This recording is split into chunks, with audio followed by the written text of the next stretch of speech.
नमस्कार दोस्तों, मन की फैक्ट यूट्यूब चैनल में आपका स्वागत है। आज की इस वीडियो में हम टॉप 15 फिजिक्स के मोस्ट वीवीआई क्वेश्चन लेकर आए हैं जो एग्जाम के पॉइंट ऑफ व्यू से काफ़ी ज़्यादा महत्वपूर्ण है। दोस्तों, हमारे कई सीरीज जो टॉप 10, टॉप 15 और टॉप 20 का मोस्ट वीवीआई फिजिक्स का अगर आपको सीरीज़ नहीं देखे हैं तो डिस्क्रिप्शन में दिए गए लिंक पर क्लिक करके आप देख सकते हैं। वह सभी एग्जाम के पॉइंट ऑफ व्यू से काफ़ी ज़्यादा महत्वपूर्ण है। दोस्तों, अगर आप यूपी पॉलिटेक्निक, बिहार पॉलिटेक्निक या झारखंड पॉलिटेक्निक की तैयारी कर रहे हैं तो यह सभी एग्जाम के पॉइंट ऑफ व्यू से काफ़ी ज़्यादा महत्वपूर्ण है और आपको एग्जाम में हूबहू यही सभी प्रश्न देखने को मिल सकता है। तो चलिए बिना समय गवाए इस वीडियो को देखते हैं।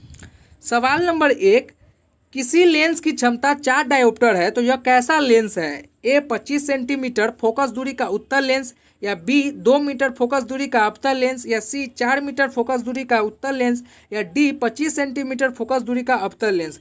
दोस्तों, किसी लेंस की क्षमता 4 डायोप्टर है तो वो कौन सा लेंस होगा?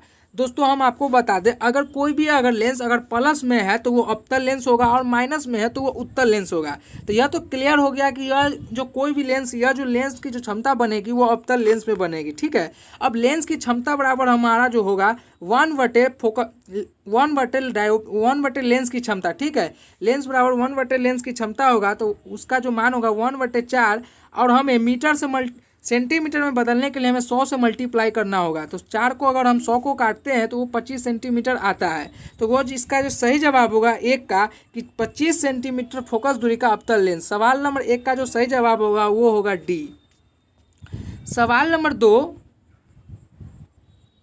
एक पिंड का द्रव्यमान 50 किलोग्राम है तो उसका भार किसके निकटतम होगा? ए 50 न्यूटन, या बी 400 न्यूटन, या सी 490 न्यूटन, या डी 9.8 न्यूटन। दोस्तों, एक पिंड का द्रव्यमान 50 किलोग्राम है तो उसका भार जो निकटतम होगा वो 490 न्यूटन के निकटतम होगा। सवाल नंबर 2 का जो सही जवाब होगा वो होगा सी। सवाल नंबर 3, इनमें से कोई नहीं किसी अवतल दर्पण के अक्ष पर उसके फोकस तथा वक्रता केंद्र के बीच रखी वस्तु के प्रतिबिंब की स्थिति में क्या होगा? ए वास्तविक फोकस पर, या बी आभासी फोकस तथा वक्रता केंद्र के बीच में, या सी वास्तविक वक्रता केंद्र और अनंत के बीच में, या डी इनमें से कोई नहीं। दोस्तों, अवतल दर्पण के अक्ष पर फोकस तथा वक्रता केंद्र के बीच में किसी वस्तु को प्रतिबिंब के द्वारा रखी जाती है तो वो स्थिति कौन सा स्थिति में होगी? तो वो जो स्थिति होगी आभासी फोकस तथा वक्रता केंद्र के बीच में। सवाल नंबर 3 का जो सही जवाब होगा वो होगा बी। सवाल नंबर 4, मनुष्य को सुनाई देने वाली ध्वनि तरंग निम्नलिखित में से किस सीमा के अंतर्गत आती है? ए 0 से 10 लाख हर्ट्ज तक, या बी 0 से 50 हर्ट्ज तक, या सी 20 से 20,000 हर्ट्ज तक, या डी 5 से 2 लाख हर्ट्ज तक। दोस्तों, मनुष्य को सुनाई देने वाली जो ध्वनि तरंग की जो मैक्सिमम सीमा जो है वो है 20 से 20,000 हर्ट्ज तक, मिनिमम 20 हर्ट्ज तक और मैक्सिमम 20,000 हर्ट्ज तक। तो सवाल नंबर 4 का जो सही जवाब होगा वो होगा सी। सवाल नंबर 5, एक शांत जलाशय में प्लास्टिक की नाव पलायन कर रही है। अब यदि पत्थर का टुकड़ा फेंककर पानी में विक्षोभन उत्पन्न किया जाए तो नाव में को क्या स्थिति होगा? ए आगे बढ़ेगी, या बी पीछे हटेगी, या सी उछलकर हवा में चली जाएगी, या डी अपने ही स्थान पर होगी, ऊपर नीचे होगी। दोस्तों, आपने स्कूलों में या कोचिंग में जब बारिश होती रही होगी तो आपने देखा होगा कि आप कागज़ के नाव बनाकर पानी में फेंक देते थे और कटर या पेन या किसी चीज़ से उसको मारते थे तो उसमें जो हरकत होता था वो अपने ही स्थान पर आगे पीछे करने लगता था। तो वही जो पूछ रहा है कि मान लीजिए किसी शांत जल में अगर हम नाव को फेंक दे रहे हैं तो अगर ऊपर से पत्थर फेंकते हैं तो उसमें किस तरह का पानी में विक्षोभन उत्पन्न होगा? तो वो जो उत्पन्न होगा अपने ही स्थान पर रहेगा और ऊपर नीचे करने लगेगा। सवाल नंबर 5 का जो सही जवाब होगा वो होगा डी। सवाल नंबर 6, रेल की पटरी किस धातु की बनी होती है? ए इस्पात की, बी तांबे की, या सी पिटवा लोहे की, या डी ढलवा लोहे की। दोस्तों, रेलवे की पटरी हो या रेलवे ब्रिज हो, अगर बात पूछे कि कौन सी धातु की बनी होती है तो वो बनी होती है इस्पात की। सवाल नंबर 6 का जो सही जवाब होगा वो होगा ए इस्पात की। सवाल नंबर 7, कमानीदार घड़ी में कौन सी ऊर्जा संचित रहती है? ए गतिज ऊर्जा, बी रासायनिक ऊर्जा, या सी विद्युत ऊर्जा, या डी स्थितिज ऊर्जा। दोस्तों पहले ज़माने में जो घड़ी होते थे उसमें सुइयाँ नहीं होती थी। सुइयाँ नहीं होने के कारण उसे चाबियाँ से घुमाना पड़ता था। तो जो चाबी घुमाने की जो क्रिया होती थी, जो संचित होती थी, वो स्थितिज ऊर्जा में होती थी। तो सवाल नंबर 7 का जो सही जवाब होगा कि घुमानीदार घड़ी में कौन सा ऊर्जा संचित होती है, तो इसका सही जवाब होगा डी, स्थितिज ऊर्जा। ये काफ़ी ज़्यादा मोस्ट VVI क्वेश्चन है दोस्तों, यह एग्जाम में आने का चांस है।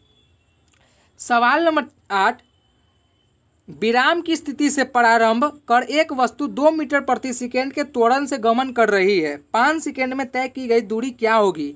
ए 10 मीटर, बी 30 मीटर, या सी 25 मीटर, या डी 5 मीटर।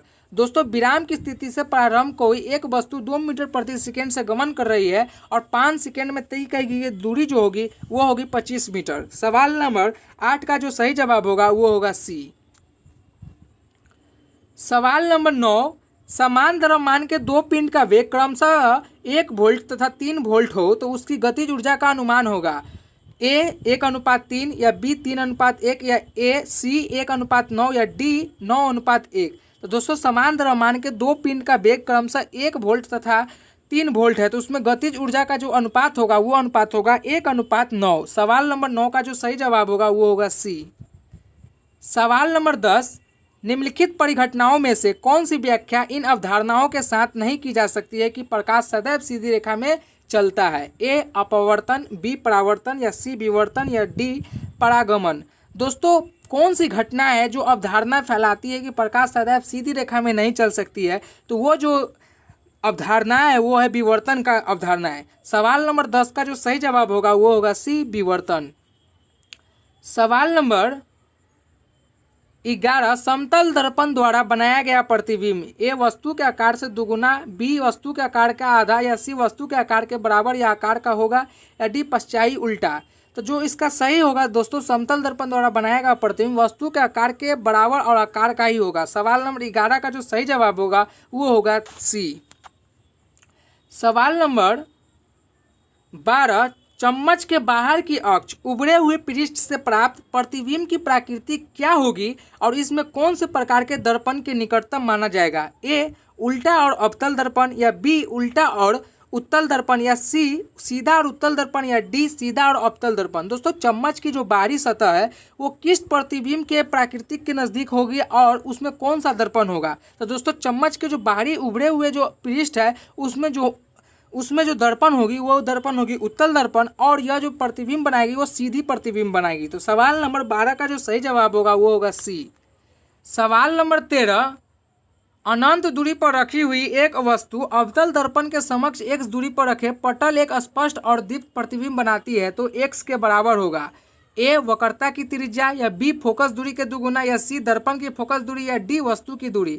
दोस्तों अनंत पर रखी कोई एक वस्तु अवतल दर्पण के एक समक्ष पर है और दीप्त प्रतिबिंब बनाती है तो वो कौन सा x किसके बराबर होगी? तो वो जो बराबर होगी वो दर्पण की फोकस दूरी पर बराबर होगी। तो सवाल नंबर 13 का जो सही जवाब होगा वो होगा सी।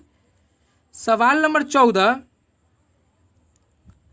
समतल दर्पण द्वारा निर्मित प्रतिबिंब की प्राकृतिक और दूरी के संबंध में किसके संबंध निम्नलिखित में से सत्य है? ए वास्तविक उल्टा और दर्पण के समक्ष वस्तु की दूरी के समान दूरी पर, या बी आभासी सीधा और समतल दर्पण के पीछे वास्तविक वस्तु की दूरी के समान दूरी पर, या सी आभासी सीधा और समतल दर्पण के पीछे वस्तु के दूरी से कम दूरी पर, या डी आभासी सीधा और समतल दर्पण के पीछे वस्तु की दूरी से अधिक पर। दोस्तों समतल द्वारा निर्मित प्रतिबिंब प्राकृतिक और दूरी के संबंध में किसका प्रतिबिंब के समक्ष सही होगा? तो वो होगा आभासी सीधा और समतल दर्पण के पीछे वस्तु की दूरी के अधिक के पर। तो सवाल नंबर 14 का जो सही जवाब होगा वो होगा डी।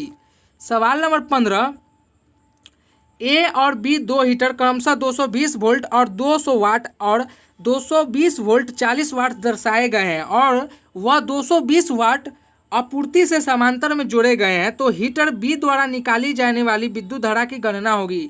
ए 0.64 एम्पियर, या बी 0.91 एम्पियर, या सी 0.182 एम्पियर, या डी 1 एम्पियर। दोस्तों एक और बी जो दो हीटर है जो 220 वोल्ट है और वाट जो है 200 वाट है, और एक का जो बी का जो है 220 वाट है और 40 वाट दर्शाया गया है, तो उसमें जो विद्युत धारा की जो हीटर होगी वो होगी 0.182 एम्पियर के बराबर। सवाल नंबर 15 का जो सही जवाब होगा वो होगा सी। सवाल नंबर 16, एक प्रयोग में विद्युत धारा वाहक चालकों के कंपास पर चुंबकीय सुई के समांतर रखा जाता है। यदि विद्युत धारा की दिशा दक्षिण से उत्तर है तो उसमें कौन सी दिशा में होगी?